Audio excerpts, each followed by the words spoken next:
કોંગ્રેસના રાજ્યસભા સાંસદ શક્તિસિંહ ગોહિલના ભત્રીજા યશરાજસિંહ ગોહિલે અમદાવાદના વસ્ત્રાપુર સ્થિત પોતાના ઘરમાં જ આપઘાત કરતા પરિવાર શોકમાં ગરકાવ થઈ ગયો। દાવો કરાઈ રહ્યો છે કે સૌથી પહેલા ગોળી યશરાજસિંહના પત્ની રાજેશ્વરીબાને લાગી। તરત જ ખુદ યશરાજસિંહ ગોહિલે 108 માં ફોન કર્યો અને ભૂલથી ગોળી લાગી ગયા હોવાનું જણાવ્યું। જો કે 108ની ટીમ દ્વારા રાજેશ્વરીબાને મૃત જાહેર કરાયા। કોંગ્રેસ પ્રવક્તા ડોક્ટર મનીષ દોશીના દાવા પ્રમાણે પત્નીના મોતથી આઘાતમાં સરી પડેલા યશરાજસિંહે બાદમાં પોતાના જ લમણે ગોળી મારીને આપઘાત કરી લીધો। મળતી વિગત પ્રમાણે યશરાજસિંહના થોડા સમય પહેલા જ લગ્ન થયા હતા। વસ્ત્રાપુરના એનઆરઆઈ ટાવરમાં રાતના સમયે આ સમગ્ર ઘટના બની। રાતના સમયે બંને પોતાના ફઈને ત્યાં જમવા માટે ગયા હતા। ત્યાંથી પરત ફર્યા બાદ સમગ્ર ઘટના બની। મૃતક યશરાજસિંહ ગુજરાત મેરીટાઈમ બોર્ડમાં ફરજ બજાવે છે। થોડા સમય પહેલા જ તેમનું પ્રમોશન પણ થયું હતું।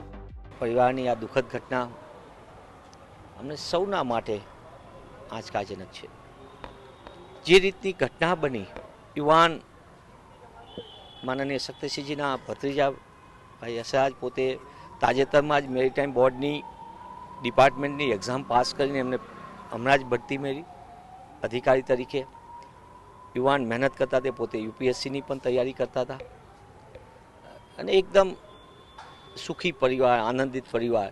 એમના પત્નીશ્રીને બંને ગઈકાલે સામાજિક દ્રષ્ટિએ તેઓ વિદેશ જવાના હતા। એની પહેલાં એમના ફૈબા સાહેબને જમવા માટેનો એમનો સામાજિક જે હોય તે પ્રસંગમાં પોતે એની આ ઘર જમવા માટે ગયા હતા અને ત્યારબાદ પરત જ્યારે ઘરે આવ્યા ત્યારે જે એમને ટેવ હતી કાયમ ભાઈને, એમને પોતે રિવોલ્વર રાખતા હતા પોતાની અને એના કારણે એ ઘણી વખત રિવોલ્વરને આમાં ફેરવીને જે રીતની આપણે કરતા હોઈએ છીએ કે યુવાનને ઓલામાં એમાંથી અકસ્માતે છૂટેલી ગોળી એમના પત્નીશ્રીને ગળાના ભાગ ઉપર લાગી અને જે વાત એમને પોતે જ આ બની ઘટના એટલે તરત જ તુરત જ એમને 108ને જાણ કરી।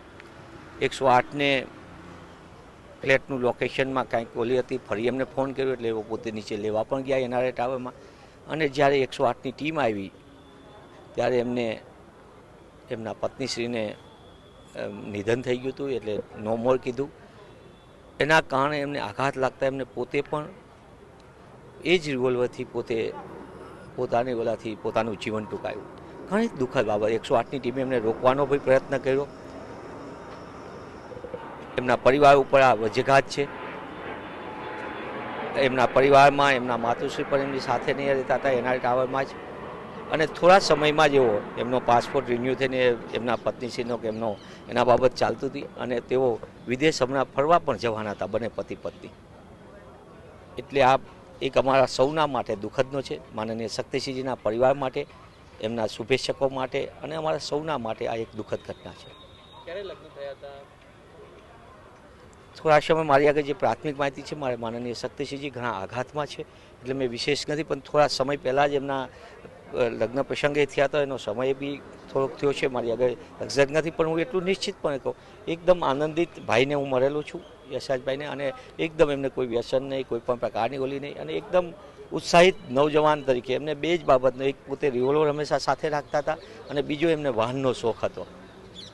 એકદમ વાહનને સ્પીડમાં ચલાવે। ઘણી વખત શક્તિભાઈ બી ઠપકો આપતા, અમારે બી વાતચીત ક્યાંક થાય તો કે મને વાહન સ્પીડમાં ચલાવવું ગમે છે।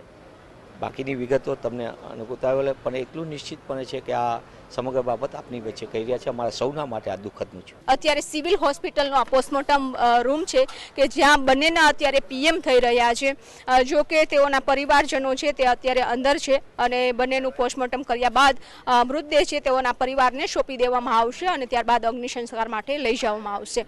જો કે આ ખૂબ જ દુઃખદ ઘટના છે અને તેઓના મમ્મી પણ ત્યાં ઘરે ઉપસ્થિત હતા જ્યારે આ ઘટના બની। તેમના પત્નીને ગોળી વાગી અને ગોળી વાગ્યા બાદ 108ને કોલ કરવામાં આવ્યો હતો। 108 આવી અને ડૉક્ટર પણ આવ્યા અને તેઓની ટીમ આખી ત્યાં તેઓની તપાસ કરી રહી હતી અને ત્યારે એવું કહ્યું કે તેમના પત્ની હવે નથી। ત્યારે તેઓને ખૂબ આઘાત લાગ્યો અને આઘાત બાદ તેઓએ પણ પોતાને જાતે જ ગોળી મારી અને આત્મહત્યા કરી લીધી છે। એટલે કે આખી આ ઘટના છે અને આ ઘટનાને કારણે જેનો પરિવાર છે તે પણ ખૂબ જ શોકમાં છે અત્યારે, અને અત્યારે પીએમ થઈ રહ્યું છે ત્યારે પોલીસે પણ તપાસ હાથ ધરી છે. જો કે જાણવા મળ્યું છે કે યશરાજ સિંહ અને તેઓ પત્ની બંને 2.5 મહિના પહેલાં જ મેરેજ થયા હતા અને બંને ખૂબ જ ખુશ હતા, આખો પરિવાર ખૂબ ખુશ હતો અને તેમના મમ્મી પણ આ ઘટના જ્યારે આ ઘટના બની ત્યારે ઉપસ્થિત હતા. એટલે કોઈ પણ ઝઘડો નહોતો થયો, પરંતુ આ રમતમાં જે ગોળી વાગી ગઈ અને તેના કારણે આખી ઘટના બની છે.